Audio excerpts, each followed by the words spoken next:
So students, चलिए देखते हैं कॉची इंटीग्रल थ्योरम का प्रूफ। ठीक है, तो इस प्रूफ को करने के लिए हम सबसे पहले एक सर्किल को इमेजिन करते हैं। ठीक है, एक हमने छोटा सा सर्किल लिया है। ठीक है, छोटा सा हमने सर्किल लिया है स्मॉल सी। ठीक है, जिसका जो सर्किल है हमारा स्मॉल सी है, जिसका रेडियस है स्मॉल आर है। ठीक है, और हमने क्या लिया, और सर्किल का जो हमारा सेंटर है वो सेंटर हमने ओ ले लिया है। ठीक है, अब देखिए, अब जो है हम क्या करेंगे, क्योंकि हमने जो है इसका हमने प्रूफ क्या करना है सबसे पहले तो वो देख लेते हैं। वो हमने वो रख कर दिया, इसको फिर से लिख देते हैं। F Z equals to F Z upon Z minus A equals to 2 pi I F of A. ठीक है, हमें ये प्रूफ करना है। ठीक है, अब देखिए, तो यानी कि ये वाला पार्ट हम ले लेते हैं। ठीक है, तो हम क्या करते हैं, हम z इक्वल्स टू, हम z को लिखते हैं are E power, sorry z को नहीं लिखते हैं, हम z माइनस ए को लिखते हैं are E power I theta. ठीक है, अब देखिए,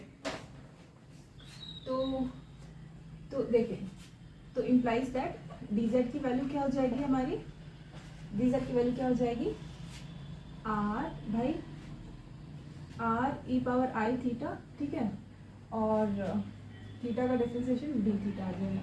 ठीक है, अच्छा अब देखिए, अब हम जो है ये वाली वैल्यू जो इधर सब्स्टिट्यूट करेंगे। ठीक है, तो क्या हो जाएगा हमारा एफ जेड। हाँ, तो क्या हो जाएगा, हाँ, तो एफ ऑफ जेड की जगह पे हम क्या लिखेंगे, A plus R E power I theta. ठीक है भाई, z की जगह पर a plus R E power I theta upon Z minus A की जगह पे R E power I theta हो जाएगा। ठीक है, और अब देखिए क्या करेंगे, अच्छा डी जेड की जगह पर भी तो हमें लिखना है डी, यहाँ पर डी जेड भी है, सॉरी हमने डी जेड लिखा नहीं है, डी जेड। ठीक है, तो डी जेड की जगह पे क्या आ जाएगा, are E power I theta D theta. Okay, अब देखिए, तो ये तो टर्म कैंसिल ही हो जाएंगे। ठीक है, एक्चुअली यहाँ पर आई भी आएगा, सॉरी भाई, थीटा को आई थीटा को मतलब ई पावर आई थीटा को करोगे तो सेम आ जाएगा, देन आई थीटा पे जाएंगे तो आई आ जाएगा इधर और डी थीटा। ठीक है, अब देखिए, यानी कि यहाँ पर हमारे पास आई बच जाएगा। ठीक है, तो अब देखिए क्या हो जाएगा, इम्प्लाइज दैट आई बाहर आ जाएगा, F of A plus R E power I theta D theta. ठीक है, अब देखिए, अब हम ये हमारा पूरा हम सर्किल से ले रहे थे। ठीक है, अब हम क्या कर रहे हैं, क्योंकि ये जो हमारा सर्किल है, ठीक है, इसमें एक पॉइंट है, इसका सेंटर ओ है। ठीक है, तो इसमें एक पॉइंट ऐसा है जहाँ पर ये फंक्शन एनालिटिक नहीं है। ठीक है, तो हम क्या करेंगे, हम जो है इस पॉइंट को हम काट कर हटा देंगे, फेंक देंगे। ठीक है, तो हम क्या करते हैं कि मतलब जैसे अगर हम एक लाइन ऐसे जोड़ लें, ठीक है, ऐसे, मतलब ये सिर्फ इसी पॉइंट पर तो एनालिटिक नहीं है, बाकी पूरी जगह पर तो ये फंक्शन क्या है, एनालिटिक है। ठीक है, तो इस पूरे सर्किल पर तो एनालिटिक है, बस इस पॉइंट पे नहीं है। ठीक है, तो बस इसी पॉइंट को हमें जो है हटा देना है। ठीक है, तो इसको हम इंटीग्रल को ब्रेक करेंगे, हम किस में ब्रेक करेंगे कि ये क्या हो जाएगा, I integral R F of A plus R E power I theta D theta. ठीक है, then plus I integral A F of A plus R E power I theta D theta. ठीक है,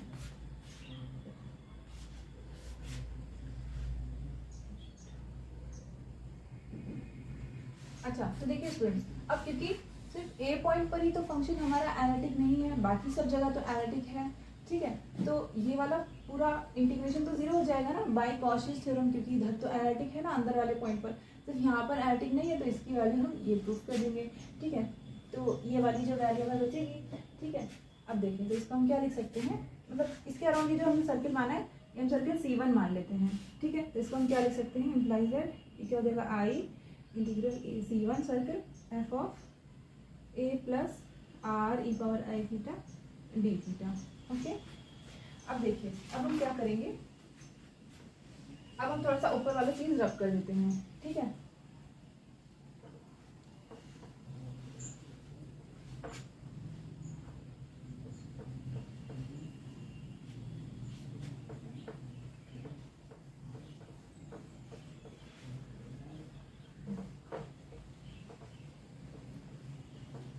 अच्छा अब देखिए कि क्योंकि ये जो सर्किल है, मतलब ये जो सर्किल है, हम मानते हैं कि बहुत बड़ा सर्किल है, जो बड़ा वाला सर्किल सी है, ठीक है, इसके कंपैरिजन में जो छोटा सा सर्किल है जिसमें पॉइंट ए है बहुत ही छोटा है, ठीक है, जैसे मान लीजिए कि सन और मून के बराबर है, ठीक है, तो इतना छोटा है तो इसका रेडियस भी और भी छोटा होगा, तो उस रेडियस को हम इस रेडियस को हम नेग्लेक्ट कर देते हैं, ठीक है। जैसे मान लीजिए कि बड़ा वाला जो रेडियस है कैपिटल आर है, ठीक है, स्मॉल वाले सर्किल का जो रेडियस है स्मॉल आर है, ठीक है, तो capital R is very very greater than small r, ठीक है, तो मतलब ये हम लगभग 0 के हिसाब से ले लेते हैं, तो इसको हम नेग्लेक्ट कर देंगे, ओके। तो क्या हो जाएगा ये, तो सिर्फ हमारा ये बचेगा आई सी C1 एफ ऑफ, सिर्फ हमारा ए बचेगा डी थीटा, ठीक है। अब देखिए, अब हम इसको इंटीग्रेट कहाँ से कर रहे हैं भाई, किसी भी सर्किल का जो आपका एंगल होता है, किसी सर्किल का पूरा एंगल कितना होता है 360 डिग्री होता है, ठीक है, तो इसको हम इंटीग्रेशन इस सर्किल का कहाँ से कहाँ करेंगे, 0 से 2 पाई तक इसका इंटीग्रेशन करेंगे, 0 से 2 pi F of A D theta, ठीक है।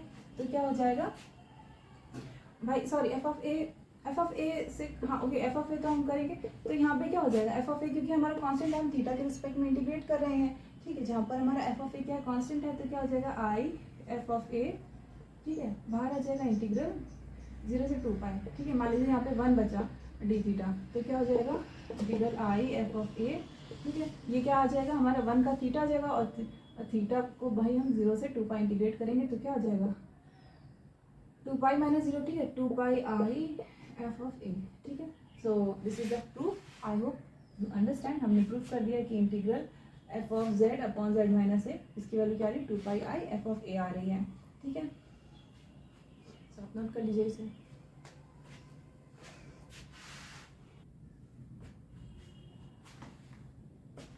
ओके, सो स्टूडेंट बस इसमें छोटा सा हमें नोट आपको लिखवाना था कि जैसे जो सर्किल होता है हम कॉम्प्लेक्स इंटीग्रल में ऐसे डिनोट करते हैं, mod Z equals to R या mod Z minus A equals to are.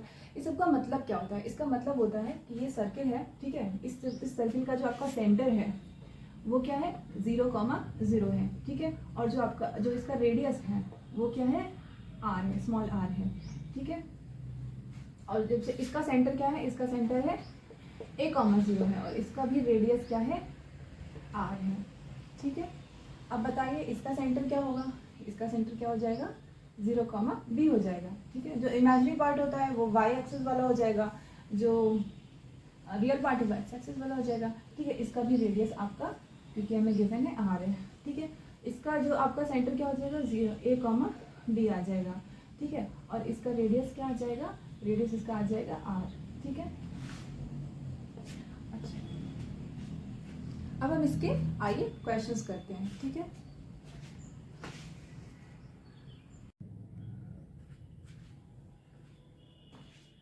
So students, हमने कॉची इंटीग्रल थ्योरम अभी पढ़ा है, और अब हम इसका क्वेश्चन सॉल्व करते हैं, तो ये थ्योरम के क्वेश्चन आपको और क्लियर होंगे, ठीक है, ठीक है।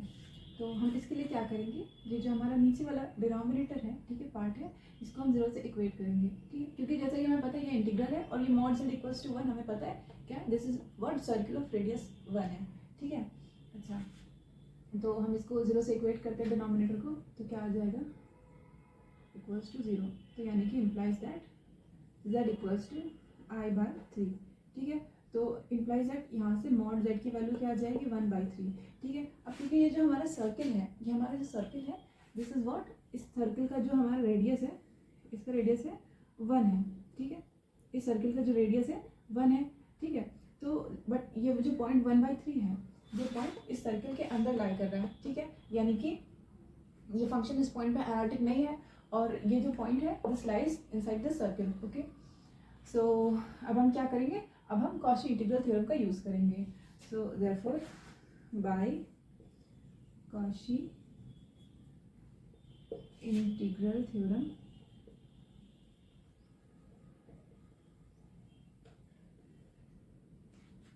यानी क्या हो जाएगा integral z³ - 6/3z - i equals to dz equals to 2 pi I. अच्छा, एक काम हम इसको कर सकते हैं, हम यहाँ पे क्योंकि हमारा जो फॉर्मूले में है वो इंटीग्रल f(z/z - a) है, ठीक है, जो ऊपर फंक्शन है अपॉन z - a है, ठीक है, तो यहाँ पर भी हम z - a टाइप का बनाएंगे, तो z - a टाइप का बनाने के लिए हम इस 3 को मतलब जेड के कोफिशिएंट को हमें यहाँ से हटाना होगा, ठीक है। तो इसके लिए हम क्या करेंगे, यहाँ पे हमने जो है 3 से डिवाइड कर देंगे तो क्या बन जाएगा z माइनस आई बाई 3, ठीक है। तो क्या बन जाएगा, सो दिस इज इंटीग्रल। अब देखिए F Z upon Z minus A, तो क्या आ जाएगा 2 pi I F of A is what हमारा 1/3, ठीक है। ए इज वॉट हमारा i बाई 3, सॉरी, ठीक है। तो क्या आ जाएगा एफ ऑफ i बाई 3, ठीक है।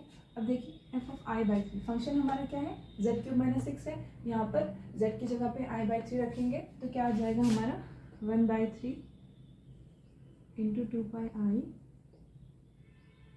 और एफ ऑफ i बाई 3 क्या आ जाएगा हमारा i बाई 3 का होल क्यूब माइनस 6, ओके। तो क्या आ जाएगा, मैं ऊपर लिख दे रही हूँ, तो क्या आ जाएगा 1/3 इंटू 2 पाई आई, क्या हो जाएगा आई क्यूब क्या होता है माइनस आई होता है अपॉन 27 माइनस 6, ठीक है। इसको अगर हम सॉल्व करेंगे तो क्या आ जाएगा, ये आ जाएगा ये minus 2 pi I by 27 plus 6, okay, ठीक है। तो ये हमारा आंसर है, सॉल्यूशन है, ओके, ठीक है। अब नेक्स्ट क्वेश्चन करते हैं।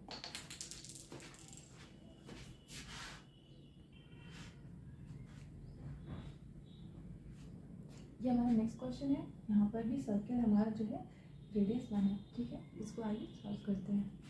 देखिए तो ये वाला पार्ट हमारा क्या है, ये वाला पार्ट हमारा फंक्शन है, ओके, 2 पाई जेड कॉस 2 पाई जेड, ओके। तो हम एक काम करते हैं, मतलब हम लिख लेते हैं एफ जेड इक्वल्स टू हमारा क्या है कॉस 2 पाई जेड है, ठीक है।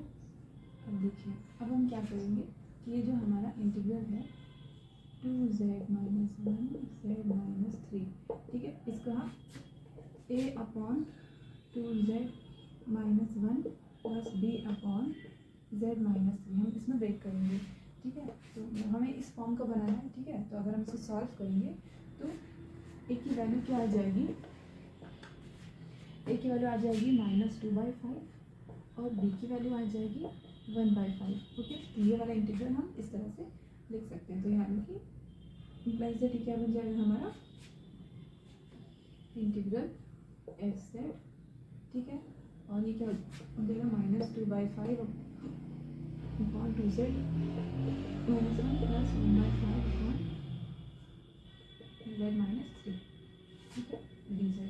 अब देखिए इसको अंदर मल्टीप्लाई करेंगे, ठीक है। तो क्या हो जाएगा -2/5 इंटीग्रल एफ जेड, मतलब यहाँ पे कॉस को हमने एफ जेड ही करके डिनोट कर दिया, 2z माइनस 1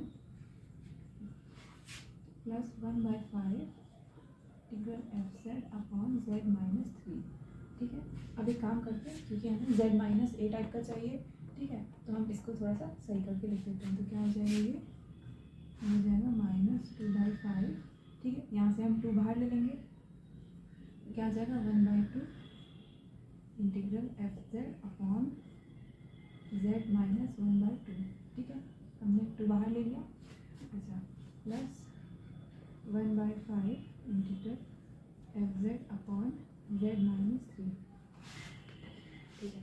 अब देखिए स्टूडेंट्स कि ये जो पॉइंट है, क्योंकि हमारा सर्कल जो है उसका रेडियस क्या है 1 है, ओके।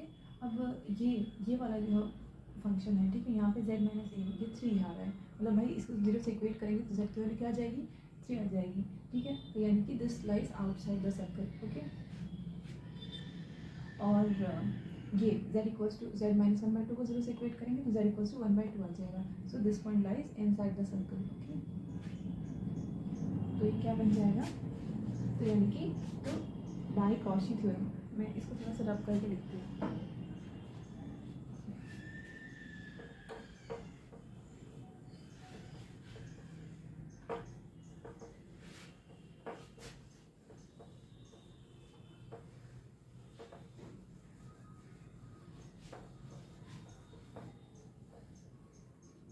देखिए ये वाला पार्ट तो 0 हो जाएगा, क्यों, बाय कॉची थ्योरम, ठीक है। कॉची थ्योरम से वाला पार्ट जीरो हो जाएगा। क्यों? क्योंकि ये जो पॉइंट है सिंगुलर पॉइंट ये लाइज आउटसाइड द सर्कल है। ठीक है, अब हम इसको लेंगे तो यहाँ पर भी जीरो से जीरो 2 से 2 कैंसिल हो जाएगा, तो क्या बचेगा हमारा -1/5 F Z upon Z minus 1/2 D Z. ठीक है, तो कॉची इंटीग्रल फॉर्मूला से क्या आ जाएगा ये -1/5 into 2πi F of 1/2। Okay, 1/2। ठीक है, अब जैसे कि मैं पता है हमारा फंक्शन क्या था, हमारा फंक्शन है cos 2πz। ठीक है, तो क्या आ जाएगा 1/5 2πi cos 2πz, z यानी 1/2। ठीक है, तो क्या हो जाएगा -1/5 2πi, तो यहाँ पे cos 180 की वैल्यू क्या होती है, cos 180 होती है cos पाई, वैल्यू क्या होती है -1 होती है। ठीक है, तो क्या आ जाएगा मतलब -5 2πi इंटू -1। ओके, तो क्या हो जाएगा 2/5 पाई आई, इसका आंसर आ जाएगा। ठीक है, ओके, आई होप ये क्वेश्चन आपको समझ में आया होगा। ठीक है, अब हम नेक्स्ट क्वेश्चन करते हैं इसी थ्योरम पे। ठीक है,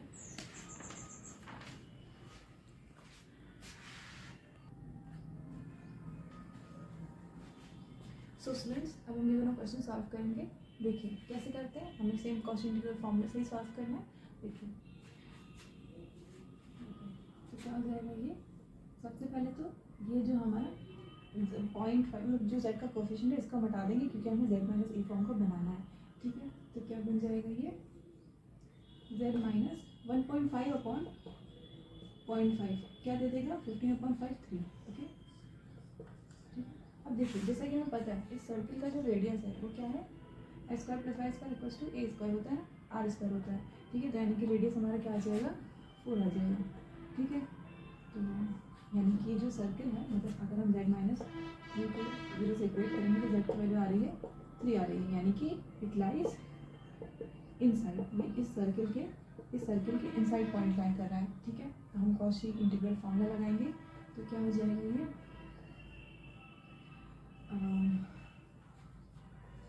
2πi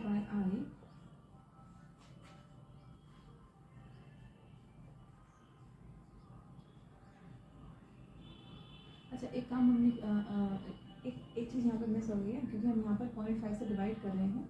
ठीक है, तो यहाँ पर 1/0.5 आ जाएगा।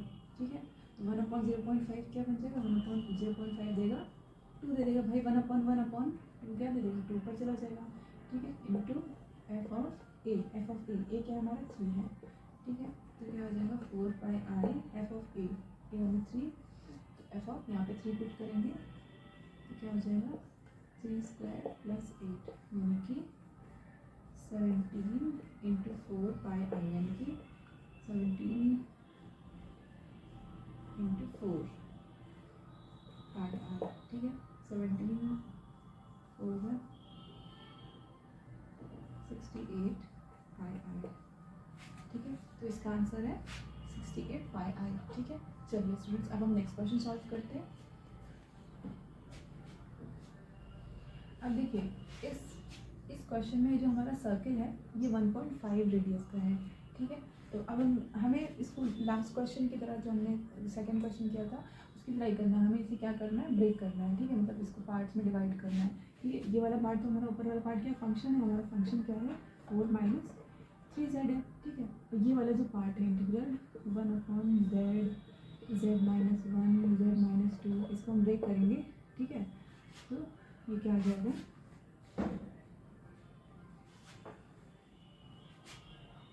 इंटीग्रल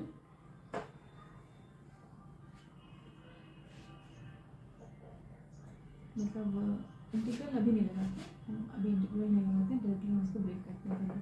तो क्या हो जाएगा a/z plus b/z minus 1 plus c/z minus 2। ठीक है, तो अगर हम इसको सॉल्व करेंगे तो यहाँ से a की वैल्यू, b की वैल्यू और c की वैल्यू हम फाइंड आउट करेंगे। ठीक है, तो यहाँ से a की वैल्यू क्या आ जाएगी 1/2, b की वैल्यू आ जाएगी -1, c की वैल्यू आ जाएगी 1/2। ठीक है, आप इसको सॉल्व करिएगा खुद से, बहुत इजी चीज़ है। अगर फिर भी नहीं आएगी तो आप मुझे कमेंट सेक्शन में बताइएगा, तो मैं इसका छोटा सा सॉल्यूशन इसको प्रोवाइड कर दूँगी, ठीक है। आप देखिए तो क्या बन जाएगा ये, तो हम एक काम करते हैं, इसको इस वाले पार्ट को हम एफ लिख लेते हैं, integral F Z upon Z minus Z minus 1 Z minus 2 D Z. तो क्या बन जाएगा, ये आ जाएगा इंटीग्रल, अब देखिए ए यानी कि 1/2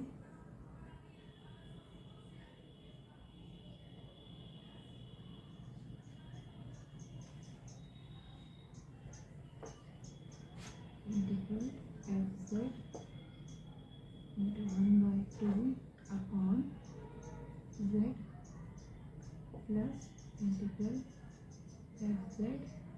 ए की वैल्यू क्या है -1 है, ठीक है। तो हम यहाँ बी की वैल्यू क्या है -1 है, तो यहाँ पर माइनस साइन ही लगा देते हैं और जेड -1 आ जाएगा, ठीक है। और सी की वैल्यू क्या है 1/2 है, तो 1/2 हम बाहर ही लिख देते हैं, 1/2 एफ जेड अपॉन जेड -2, ठीक है। अच्छा ये 1/2 हम थोड़ा सा बाहर लिख देते हैं, तो क्या आ जाएगा 1/2 यहाँ पर, ठीक है। तो क्या हो जाएगा 1/2। अब देखिए, अब अगर हम z को 0 से इक्वेट करेंगे, z = 0, तो z = 0 इस सर्किल के अंदर 1.5 रेडियस का सर्किल है, तो इसके अंदर लाई करेगा, ठीक है। z = 1 ये भी इसके अंदर लाई करेगा, लेकिन z = 2 मतलब z - 2 को 0 से इक्वेट करेंगे तो z = 2, तो ये जो है इस सर्किल के बाहर लाई करेगा, ठीक है। तो बाई कॉशीज थ्योरम से जो ये वाला पार्ट होगा, ये दिस वुड बी 0, ठीक है, कॉशी थ्योरम से, ठीक है। यहाँ पे क्या आ जाएगा 1/2 इंटू 2πi एफ ऑफ क्या आ जाएगा 0 आ जाएगा। ये हमारा क्या है 0, भाई z को हम क्या लिख सकते हैं z - 0 लिख सकते हैं, ठीक है। यहाँ पे क्या आ जाएगा 2πi एफ ऑफ 1, ठीक है। अब देखिए बस हम यहाँ पे वैल्यू सब्स्टिट्यूट कर देंगे, ठीक है। तो 2 से 2 यहाँ पे हम कैंसिल ही कर देते हैं, तो क्या हो जाएगा πi एफ ऑफ 0 क्या है, एफ ऑफ 0 यानी कि 4 आ जाएगा यहाँ पे हमारा, और यहाँ पे क्या आ जाएगा 2πi एफ ऑफ 1 क्या देगा 4 - 3 1, ठीक है 1 दे देगा, तो यानी कि 4πi - 2πi, क्या इसका आंसर आ जाएगा 2πi, इसका आंसर आ जाएगा, ठीक है। सो स्टूडेंट्स आई होप आपको ये दोनों क्वेश्चन समझ में आए होंगे, ठीक है। बस हम 2 क्वेश्चन और कर लेते हैं, बस ये टॉपिक कंप्लीट हो जाएगा हमारा, ठीक है।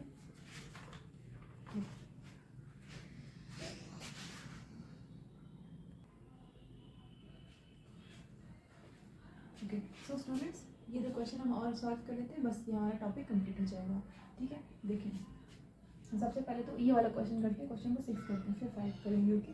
देखिए तो यहाँ पर हमारा फंक्शन क्या है, फंक्शन है हमारा sin z, ठीक है। और ये जो डिनोमिनेटर है, अच्छा हमें ये दोनों सेम क्वेश्चन है, देखिए तो हम एक काम करते हैं, यहाँ पर इन दोनों क्वेश्चन को सॉल्व करने के लिए एक फॉर्मूला हम लगाएंगे, ठीक है। ये फॉर्मूला हम पहले पढ़ चुके हैं, देखिए ये क्या है कि अगर इसको रब कर देते हैं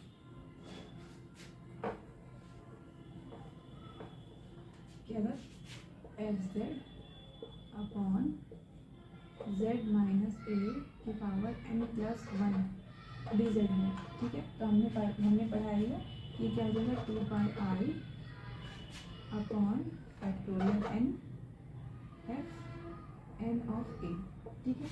ये फॉर्मूला हमने पढ़ा है ना, ठीक है। जब भी जो हमारा नीचे वाला मतलब जो हमारा डिनोमिनेटर है, अगर उसकी पावर में कुछ भी है तो हम ऐसा फॉर्मूला लगाते हैं, ठीक है। तो यहाँ पर भी पावर में है, ठीक है। तो इसका जो इंटीग्रल क्या हो जाएगा, इसका इंटीग्रल हो जाएगा 2πi अपॉन फैक्टोरियल n, ठीक है। यहाँ पे n+1 यानी कि यहाँ पे फैक्टोरियल n यानी 1 का फैक्टोरियल आ जाएगा, ठीक है। f सिंगल डैश भाई 2 पावर है तो यहाँ पर 1 डैश आ जाएगा f ऑफ a, ठीक है। अरे भाई z-6 को π/6 को अगर हम 0 से इक्वेट करेंगे तो z की वैल्यू क्या आ जाएगी, z की वैल्यू आ जाएगी π/6, ठीक है। तो f डैश ऑफ π/6, ठीक है।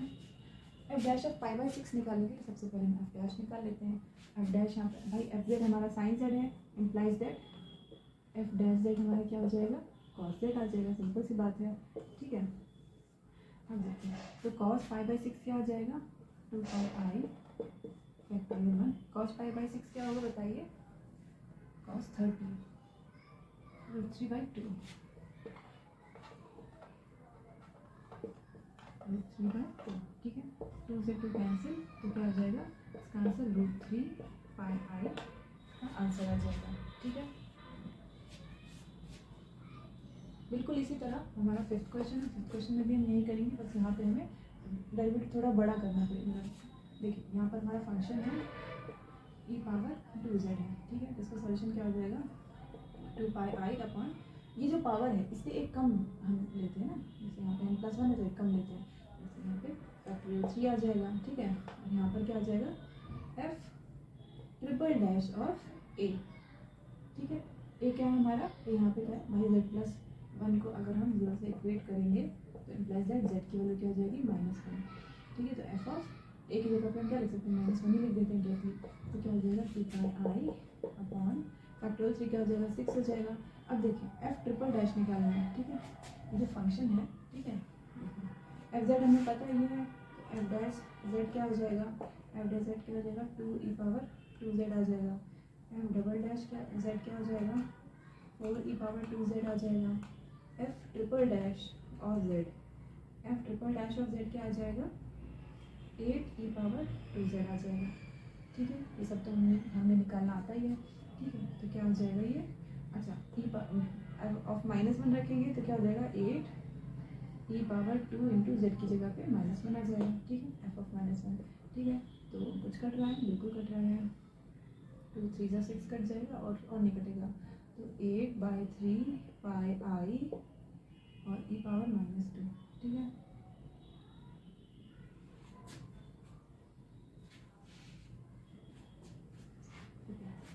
सो ये हमारा आंसर है, ठीक है। सो आई होप आपको ये टॉपिक समझ में आया होगा, कॉची इंटीग्रल थ्योरम और इसके क्वेश्चंस, ठीक है। अगर फिर भी आपको कोई डाउट है तो आप हमें कमेंट सेक्शन में बता सकते हैं। टिल देन आप हमसे जुड़े रहिए एंड थैंक्स फॉर वॉचिंग।